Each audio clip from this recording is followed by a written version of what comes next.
Hello, ladies and gentlemen. Welcome back to my channel Film Buzz, where today I went ahead and checked out the latest Marvel Studios feature film, being the Fantastic Four First Steps, which I thought overall was pretty fantastic. Say that again? And I just wanted to give you a quick rundown of the movie and what I thought about it without any spoilers, of course. And now, without further ado, let's get into this review about the Fantastic Four First Steps.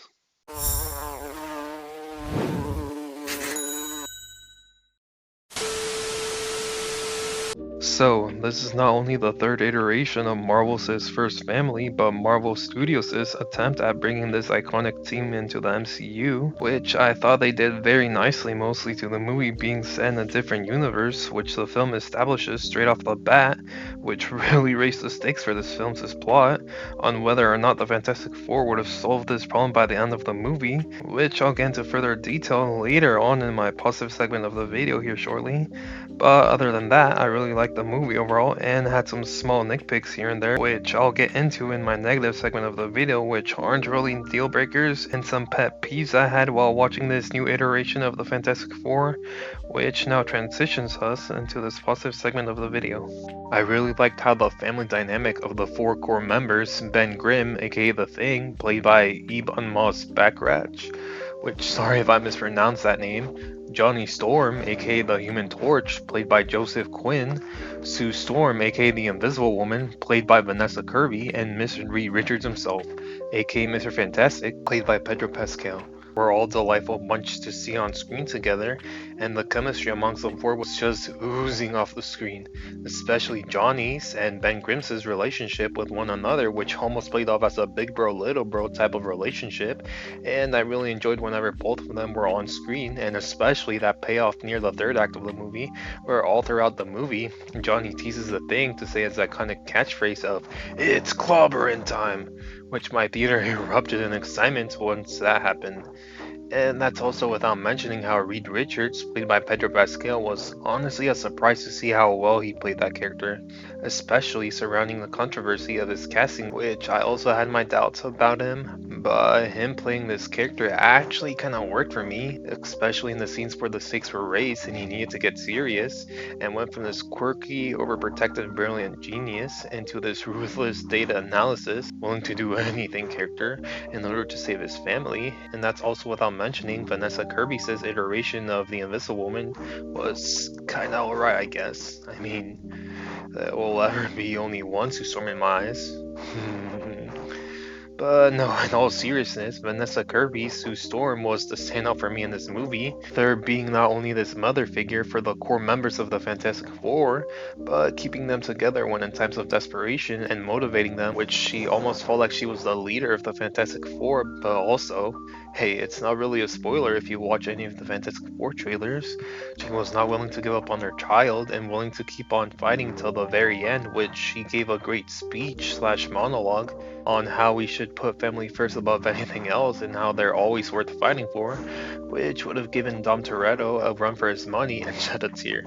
But one would be remiss not to consider how Rolf Incense, Galactus, really made him seem like this giant larger-than-life threat that they thankfully did not sugarcoat, which made for a pleasant surprise to see on screen, and also Julia Garner's version of the Silver Surfer, aka Shalabal, worked pretty well into this movie, and their background and motives for being Galactus' herald was pretty well explained, and it really brushed off all those negative comments people had about gender swapping the Silver Surfer in this movie, which me personally, they seem to perfectly nail down and translate this version of the Silver Surfer on screen.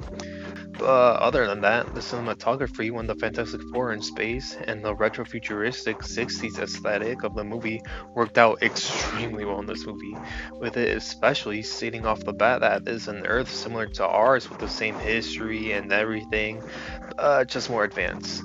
But with the Fantastic Four being the only superheroes of this universe, which really, I mean, really set the stakes high for the movie and plot and had you at the edge of your seats nearly all throughout the movie.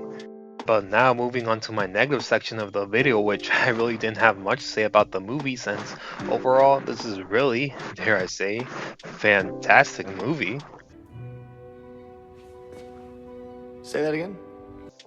all throughout, and one of Marvel Studios' best films to come out in recent times. After Thunderbolts, surpassing the quality of that movie, which I was pretty happy with how that film turned out, after having been receiving mediocre Marvel films one after another. But now let's get into my nitpicks of the movie, which I really didn't downplay the movie for me or the score of it overall. But some of the minor pet peeves of mine of the movie, which first of all, slight but not significant spoilers ahead. So there's this one scene near the second act of the movie where the team goes into space all suited up, and Reed Richards makes this big deal of Johnny Storm's suit and powers on how he only has a certain amount of time of around 10 minutes of him being able to freely use his powers in space without depleting his oxygen tank because, there's no oxygen in space. And the way the scene plays out where he barely uses his power for no less than 3 minutes, which I counted and mentally noted that information in my head, and all of a sudden, poof, his oxygen resources are fully depleted. And he's able to hold his breath in space, mind you, with no oxygen or anything, for 10 minutes. Like, what? During the rising action of the movie, where the team confronts Galactus and the Silver Surfer, which, oh yeah, according to the movie's logic and timeline of things, the team was apparently out of orbit for a month? Like, what? You're telling me they were out within Earth's orbit for like a month straight? When they clearly established that the little spacecraft was able to travel beyond the speed of light? Like, what? But I guess is one of the pet peeves of mine that can be swept under the rug and explained because of set space rules and how time moves differently throughout the galaxy or whatever. Anyways, in conclusion, is Marvel Studios' Fantastic Four first steps worth taking the trip to the theaters and giving into the hype surrounding this new iteration of this new team and world they established? Yeah, I'd say so. And I rate this new iteration of the Fantastic Four an 8 out of 10, and which, mind you, to once again keep your expectations in check because they could either be surpassed or underwhelming depending on how you went going into this movie, which for me was completely blind since I really didn't watch none of the trailers going into this movie, which a lot of the things in this movie really surprised me. And oh yeah, one last thing. Be sure to stick around for the first post-credit scene, which really sets us up for one step closer towards Avengers Doomsday. But other than that, you can skip the end credit scene, which really is more of a soft-hearted punch to your heart and shows more appreciation for this new iteration of the Fantastic Four.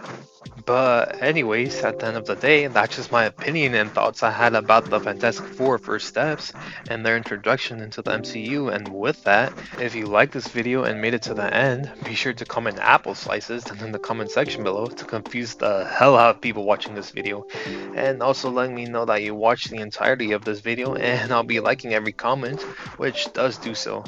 And if you would like to see more of this content, be sure to like this video and subscribe for more superhero and movie related stuff like this. But as always, guys and gals, take care.